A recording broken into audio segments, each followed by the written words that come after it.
Maayong buntag mga ka-PBH. Again, we will do our plastic bottle hunting sorry guys, medyo busy lang talaga sa work at saka sa family. Kaya hindi natin agad nagagawa itong ating advocacy So, I'm here now in Minsuro, Manolo Fortich sa Bukidnon Earlier, nag-pass tayo dito sa Mantibugaw. So may mga nakita tayong mga basura alongside the road Later i-show natin 'yon Target kong mamulot ng plastic bottles dito sa may Camp Phillips So gagawin ko muna yung exercise natin as usually na ginagawa natin. So Mantibugaw, Minsuro, bababa ako ng CDO, Taguluan, then babagtasin natin yung Barangay Balubal Medyo challenging yung climb doon kasi yung service namin last Monday doon dumaan. So nakita ko medyo stiff siya, tingala so challenging. So doon tayo mag-ehersisyo na usually ginagawa natin. Then after that lalabas tayo ng Alae, tapos pass tayo ng Damila going to Camp Phillips So yun yung magiging ruta natin for today. Samahan nyo ako guys, let's roll. Guys, tignan nyo itong dadaanan natin tambak ng basura dito sa gilid ng kalsada. Medyo masangsang yung amoy niya. Dito yan sa may Mantibugaw going down to Taguluan. Hopefully yung nakakasakop nung lugar na ito sa pamunuan magawan sana ng paraan. Ito may mga kalat pa rin sa gilid, ang dami, sobra. Hopefully magawa ng paraan Salamat po. Ganda ng tulay dito, tsaka yung view yan ganda, di ba? Yan So ito yung kagandahan ng mga probinsya natin sa Pilipinas. Maraming mga scenic views. Di na natin kailangan pumunta sa ibang bansa.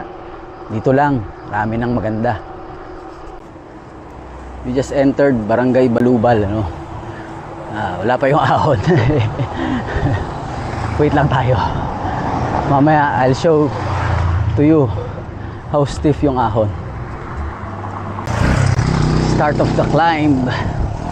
Eto na. Shift agad ako ng gear to lighter. Ayan diba? Sabi ko sa inyo, stiff yung ahon dito. Magandang ensayuhan. At the same time, hindi ganun kadaming dumadaan dito.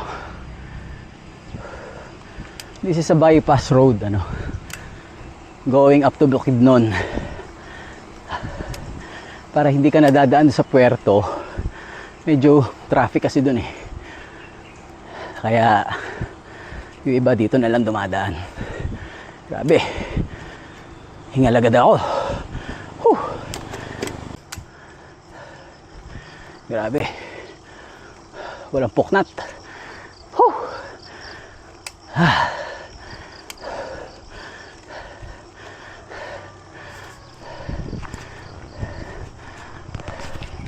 Guys, I have to use my lightest gear.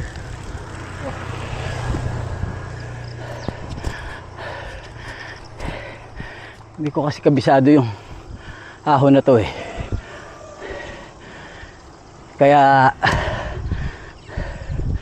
dito pa lang hingal na ako. Kaya I decided to shift to my lightest gear para medyo magaan. Yan.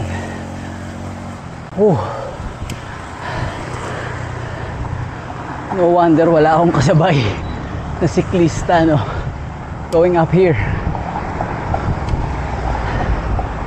Ito pala katindi yung ahon dito.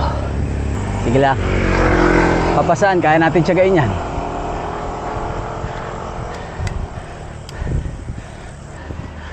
Even yung mga motor hirap, saka yung mga four wheels.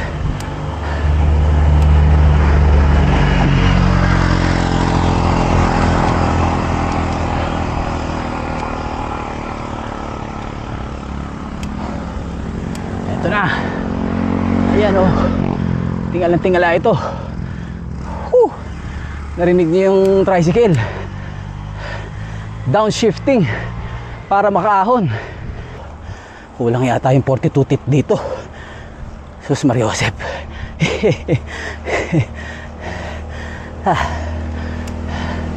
Morning. Nakakita ako ng liwanag. Ayun na. May recovery na doon. Thank you Lord. Yan lang ang kasarapan ng pagbibisikleta. Mahirap siya technically. Pero yung ma-overcome mo yung hirap at sakit, yun na. Enjoy na ang kasunod. Akala ko recovery na, hindi pa pala.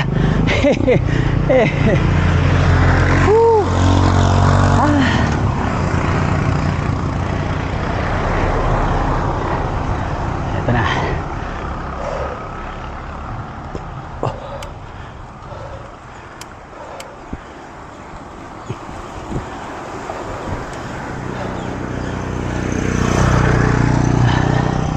Ayan, recovery. Saglit. Oh. Ayan. Mga PBH, medyo naging malumanay na yung ahon, ano? So nakapagbaba tayo ng isang gear. Pero as usual, ahon pa rin yan. Kaya tsaga-tsaga lang. Sarap pawisan.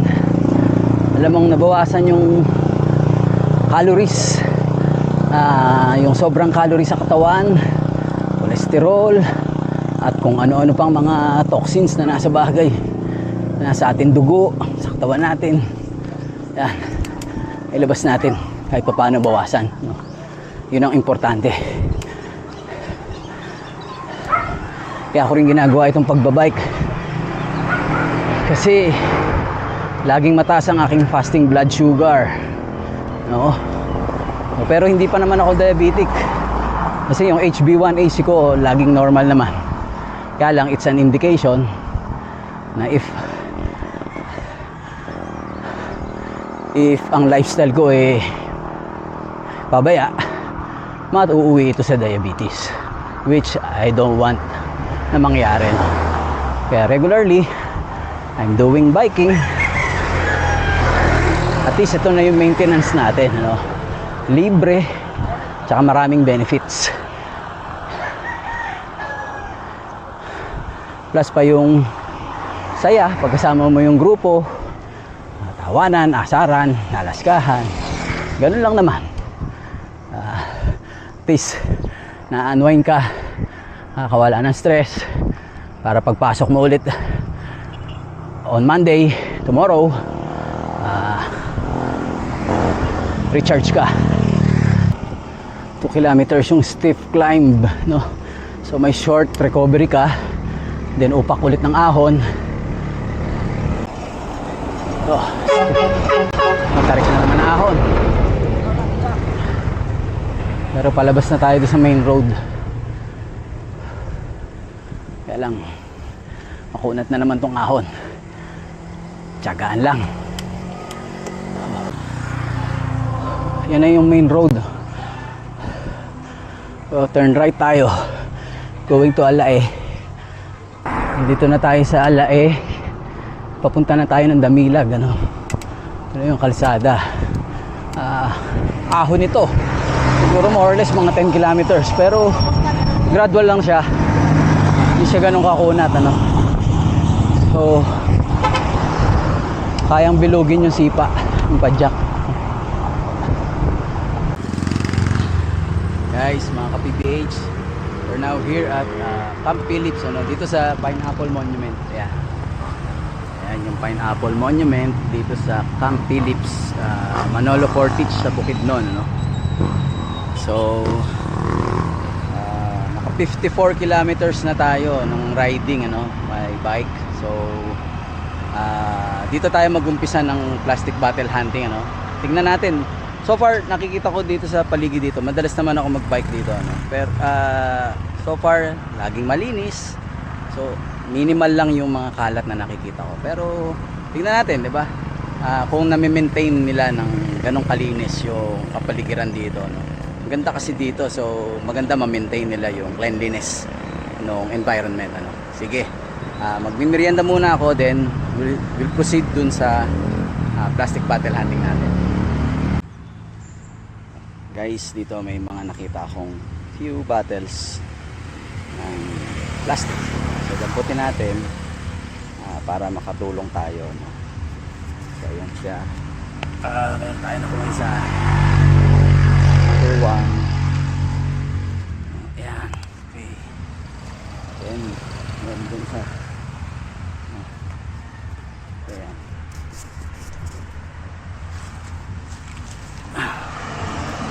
3 plastic bottles, no? Ito, may isa. Ito. Meron dito isa. Meron doon. So, try natin pulutin, no? May balde dito na itinapon. Baka basurahan ito. Sige. May nakuha pa tayong isa, oh. Sabi nga ni ate doon na hindi daw talaga maiwasan, may mga nagtatapon. So, yun yung problema, ano. Kailangan lang talaga is ma-educate natin yung mga kababayan natin not to dispose plastic bottles alongside the road, ano, para maiwasan natin yung pollution, plastic pollution. So yan, oh. May nakahiwalay pa na takip ng beverage, no? Dadamputin na rin natin yung takip. Another one. Ito, pasimple pang nilagay dito, di ba? Ay nako, ito yung dapat natin talagang maiwasan, yung pagtatapon ng basura kung saan saan. Ito guys, gusto kong makita nyo. Ayan, kita nyo yung plastic bottle, oh. Nakasingit dun sa mga bato. Drainage to, oh. Cement pipe, culvert, oh, dyan dadaan yung tubig. Pero tingnan natin, oh, may mga bato, tapos may plastic bottles, di ba? Bottle, sorry, isa lang. Ayan, ano. So, kukunin natin, ano. Medyo malalim lang. Guys, ito yung medyo alarming, ano. Ang lapit ng basurahan, no. Pero ang dami pa rin kalat sa gilid. Oh, may plastic bottle. Doon may nakikita ako. Ito mayroong malaki. Doon may maliit, no. So isa pa dito meron, no. Sayang yung ganda ng lugar, no. Ayan, no. Doon meron din, may plastic na kasabit, nakalat. Yan yung problema natin, guys. Shoutout pala kay Miss Janice Yukins, no. She's a foreigner. Nag-message siya sa akin, no. Thank you for watching my videos. I hope I pronounced your name correctly. Na-share niya sa akin yung about nanoplastics, ano. Nanoplastic, a threat to life. Nasa YouTube siya. So pinanood ko siya, ano, pero unfortunately medyo nakatulugan ko kasi medyo mahaba yung ano, yung video dun sa ano, sa YouTube, ano. Pero ang sinasabi doon, well, alam ko ito kasi napag-aralan ko ito on the sustainability programs ng mga companies na napuntahan ko, na ang plastic ay hindi naman talaga siya nade-decompose, ano, but more on nagdi-disintegrate siya, no. Yung isang malaking plastic bottle, pag napunta yan sa environment natin, so nagkakaroon siya ng breakdown, ano, into smaller pieces. So yung breaking down into smaller pieces, so yan, yung malaking plastic bottle, mabe-breakdown siya into small particles, which we call it microplastic, ano. So pero meron pang mas maliit doon. Pag na-breakdown siya into microplastic, another breaking down uli siya. Let's say napunta siya sa dagat, no? So may mga mechanical friction na nangyayari. Tapos yung sunlight, yung tubig, salt water. Guys, sorry, nalobat yung aking action pad. So I have to recharge it dun sa camera mismo. So going back dun sa nasabi ko kanina regarding microplastics, ano. So still nabe-breakdown siya into a much smaller particles, which is the nanoplastic, ano. So yan. Ngayon, itong nanoplastics pala, sa sobrang liit niya, nakakapasok siya sa bloodstream natin. Hanggang dumadaloy siya sa dugo natin, nakakapunta siya sa mga organs natin. So yung nanoplastic, meron siyang electrostatic charges, ano. So yun yung nakaka-affect dun sa ating katawan. Sinisira niya yung mga signals na kailangang ibato ng mga nerves natin or ng mga organs natin dun sa iba't iba nating katawan. Parte ng katawan natin, no. So kaya tayo nagkakaroon ng iba't ibang sakit ngayon. It's because due to the nanoplastics na nasa sa katawan natin. Which is nakukuha natin ito, halimbawa, kumain tayo ng isda kunyari, contaminated siya ng nanoplastic, papasok sa katawan natin. So yun na, nandoon na sa katawan natin to. Since meron siyang electrostatic charge din, ang hirap niyang tanggalin sa katawan natin. Kumbaga didikit na siya dun sa ano natin, sa sistema ng katawan natin. So kaya yun yung pinag-uumpisahan ng mga iba't ibang klase ng sakit, no. Ayan guys, yung aking naipon, no. Meron pa doon akong inipon din sa bandaron, no. Medyo marami-rami yun. So if you can see, no, take a look. Tinampot ko din yung mga takip, no. Nakahiwalay siya. So ayan, kailangan damputin natin para hindi siya, mas maliliit yung takip eh. Kaya mas kakalat yan, ano. Mas madaling pumunta sa mga kanal, sa waterways, going to the ocean, no. So ayan, ang dami dito sa may park, sa tabi ng ano, kasi parang ito is park din siya, no. So yan, sa tabi ng football field yan. So siguro tuwing hapon papahinga dyan, inom ng beverage, soft drinks, tubig, energy drink, tapos iwanan na lang kung saan saan. Sana po sa pamunuan dito sa Camp Philips, malinis po natin dito, no, yung playground, no. Sayang ang kagandahan po ng lugar kung puro basura, no.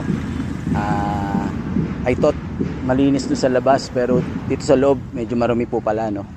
So sana po malinis yung ano, and masabihan natin yung mga kabataan na naglalaro, ma-educate natin sila na after drinking their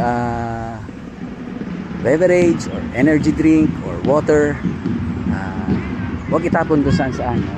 May basurahan dito pero hindi ginagamit, and I think baka din kapusin ang isang basurahan dito na nakita ko.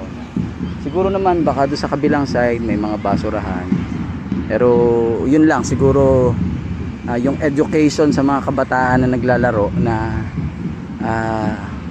wag itapon kung saan saan. Alam ko pagod na rin sila sa paglalaro, pero it's not an excuse, ano. Ako din pagod sa pagbibisikleta, pero I'm doing this advocacy nang walang pagod, kasi alam kong kailangan natin itong gawin, ano, para sa mga susunod na henerasyon natin, maprotektahan natin yung kalikasan natin. Thank you. Ito yung isa pang nakakalungkot, oh. Hindi ito basurahan eh. So may konting butas lang yung poste, no? So wala, sinaksakan na natin ang basura, no? Imagine yun lang, oh, lapit yung basurahan, no? Guys, puno na. Pero look at that, ang dami pa guys. Hindi ko na siya madadampot lahat, no? So yan ang kalat, no?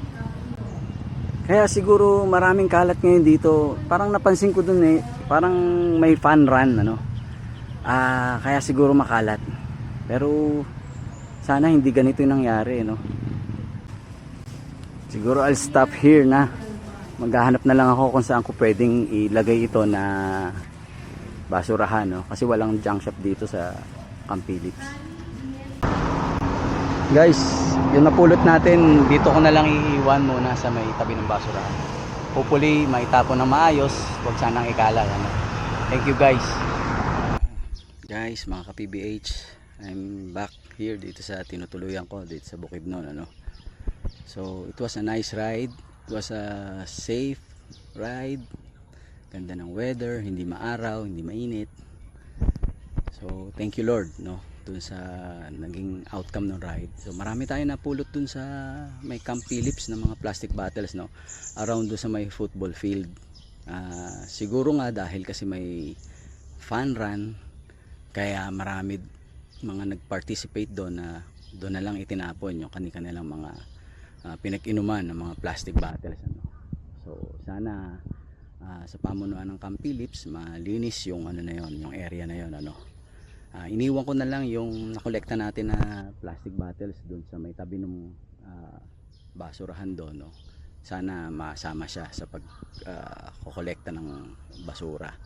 Wala kasing junk shop dito sa malapit dito sa may Camp Phillips, kaya minabuti na lang natin na iwan doon, ano, kasi hindi rin naman natin siya mabebenta. Yon, it was a great ride, ano. Guys, sana try nyong mapanood yung nanoplastic a threat to life sa YouTube, ano. It was a good video, no. So sobrang informative, marami kang matututunan. Ganun pala ka dangerous ang plastic pag hindi natin na handle properly, no. Karating siya sa dagat, naging microplastic siya, nag-disintegrate further into nanoplastics, ano. So mas nakakatakot siya, hindi lang sa mga kapaligiran natin, sa mga marine animals, pati sa mga animals sa land, pati na rin sa tao, no. Ganun siya ka-dangerous para sa ating lahat, no. Kaya hopefully makontrol natin, ano, at mailagay natin sa tamang paglalagyan. So yun lang guys, sa mga subscriber ko, thank you very much for the support. I'm sorry kung hindi natin nagagawa ito ng madalas, ano. Pero pagsusumikapan natin na maging mas madalas yung ating pamumulot ng plastic bottles, no, para continuously makapag-share tayo ng mga informations and educate natin lalo na yung mga kabataan na huwag magtapon ng basura, no. Again, thank you Lord for this great ride, nice weather. Maraming salamat po. Hanggang sa muli guys, thank you very much.